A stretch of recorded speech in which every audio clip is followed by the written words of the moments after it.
மா உனக்கு college பார்த்துட்டோமா. College வந்து சூப்பராக இருக்குது. கோச்சிங் எல்லாமே பக்காவாக சொல்லி கொடுத்துட்ருக்காங்க. நம்ம பட்ஜெட்டுக்கு ஏற்ற மாதிரி ஃபீஸுமே வந்து ரொம்ப ரொம்ப ஒரு கம்மியாக தான் இருக்குது.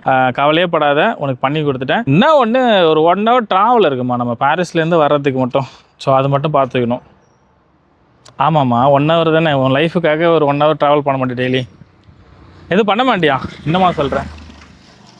சரி வெயிட் பண்ணுமா, நான் உனக்கு அதுக்கு நான் சொல்யூஷன் பார்க்குறேன். என்ன சார் ஏதோ புலம்பிட்டு இருக்கீங்க, என்ன ஆச்சு? ஒன்றும் இல்லைங்க, என் சிஸ்டருக்கு வந்து நான் காலேஜ் பார்த்துட்டு இருந்தேன். சரி, காலேஜ் பார்த்தாச்சு. காலேஜ் எல்லாமே ஓகே, பக்காவாக தான் கோச்சிங் இருக்குது. ப்ரைஸுமே எங்களுக்கு ஏற்ற மாதிரி இருக்குது. என்ன ஒன்று, நாங்கள் பாரிஸில் ஸ்டே பண்ணியிருக்கோம். ஸோ 1 hour ட்ராவல் பண்ணி பாப்பா வந்து படிக்கிற மாதிரி இருக்கும். ஸோ எல்லாரும் அப்படி தான் படிச்சுக்கிட்டு இருக்காங்க. நீயும் படிமானா, இல்லை முடியாது கஷ்டமாக இருக்கும் அப்படின்னு சொல்கிறாங்க. அதுக்கு எதுக்குங்க கவலைப்படுறீங்க? இப்போ நம்ம காலேஜ் பக்கத்துலேயே உங்களுக்கு பிளாட் கிடச்சிச்சுன்னா ஓகே தானே? ஓகே தான், பட் காலேஜுக்கு முன்னாடி யாருங்க பிளாட் போட்டிருப்பாங்க? ஏங்க இந்த பக்கம் நம்மளது ஈஸ்வரி கார்டன் இருக்குங்க. உங்களுக்கு பட்ஜெட்ல தாங்க கிடைக்கும். 26 லட்சத்துல இருந்து இங்க உங்களுக்கு பிளாட் இருக்கு. வீடுனாலும் 46 லட்சத்துலயே உங்களுக்கு இண்டிவிஜுவலா வீடு கன்ஸ்ட்ரக்டும் பண்ணி தரோம். அப்புறம் என்ன கவலை? Okay super. எனக்கு ஆக்சுவலி தாம்பரம் பக்கத்துலேயும் ஒரு இடம் வாங்கணும் தான் நானும் பார்த்துக்கிட்டு இருந்தேன். நீங்கள் சொல்கிற பட்ஜெட்டில் இருந்தால் சீரியஸாகவே நான் ஒரு பிளாட் வாங்கி போட்டுருவேங்க.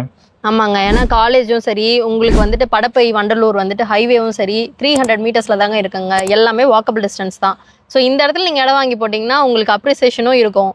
நீங்களும் சொந்தமாக வீடு கட்டிடுவீங்க. காலேஜ் பக்கத்துலேயும் உங்களுக்கு இடம் வாங்கின மாதிரியும் இருக்கும். கண்டிப்பாக என் பாப்பாவும் நிம்மதியாக வந்து தூங்கி எந்திரிச்சு காலேஜ் போயிட்டு நல்லா படித்து முடிச்சிருவாங்க. அவங்களும் கண்டிப்பாங்க. வாங்க நம்ம சைட்டை பார்க்கலாம். தாம்பரம் படப்பையில் ப்ராப்பர்ட்டிஸ் கிடைக்கிறதே பெரிய விஷயங்க. இப்போ நமக்கு இஎம்ஐயில் ஒரு ப்ராப்பர்ட்டிஸ் கிடச்சிருக்கு. அது என்ன ப்ராப்பர்ட்டின்னு பார்க்கலாமா? ஈஸ்வரி கார்டன் 700 ஸ்கொயர் ஃபீட்லேருந்து 1800 ஸ்கொயர் ஃபீட் வரைக்கும் இங்கே சைஸ் அவைலபிள் இருக்குது. இபி கனெக்ஷன் ஆல்ரெடி இருக்கிறதுனால உடனே இங்கே வீடு கட்டிட்டு குடியேறலாம். அதே மாதிரி சிபில் இஷ்யூ இருக்குன்னா இஎம்ஐலையும் நம்ம இங்கே ப்ராப்பர்ட்டி பர்ச்சேஸ் பண்ணிக்கலாம். இங்கே வந்து 30 அடியிலையும் 23 அடியிலையும் உங்களுக்கு பிளாக் டாப் ரோடு அவைலபிள் இருக்குது. டிடிசிபி அப்ரூவ்ட் பிளாட்டுங்க. கன்ஸ்ட்ரக்ஷனும் நம்ம பண்ணி கொடுத்துட்ருக்கோம். 42 lakhsலேருந்து இண்டிவிஜுவல் ஹவுஸும் பண்ணி கொடுத்துட்ருக்கோம். இதை பற்றின டீட்டெயில்ஸ் உங்களுக்கு வேணும்னா கீழே இருக்கிற நம்பரை காண்டாக்ட் பண்ணுங்கள்.